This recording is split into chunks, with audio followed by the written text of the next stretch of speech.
Hey guys, it has been a year since I made a batch of Alton Brown's eggnog, and I still have most of a jar that I had hidden in the back of the fridge and then legitimately forgot about for like 6 months.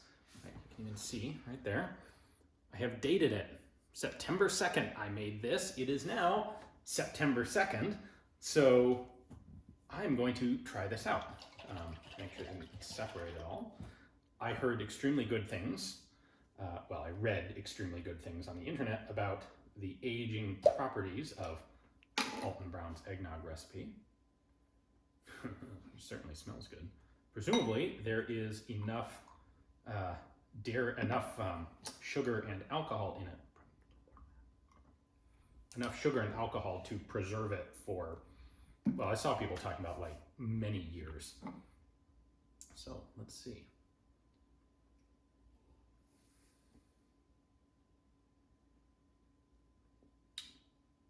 That is exquisite. That is really, really good. Wow. That's like the definition of decadent. It's got the alcohol, like the flavor of the alcohols that were in it, but no actual alcohol burn. I think this could very easily mess you up very badly rather quickly because it tastes like sophisticated adult candy. Wow. That is really good.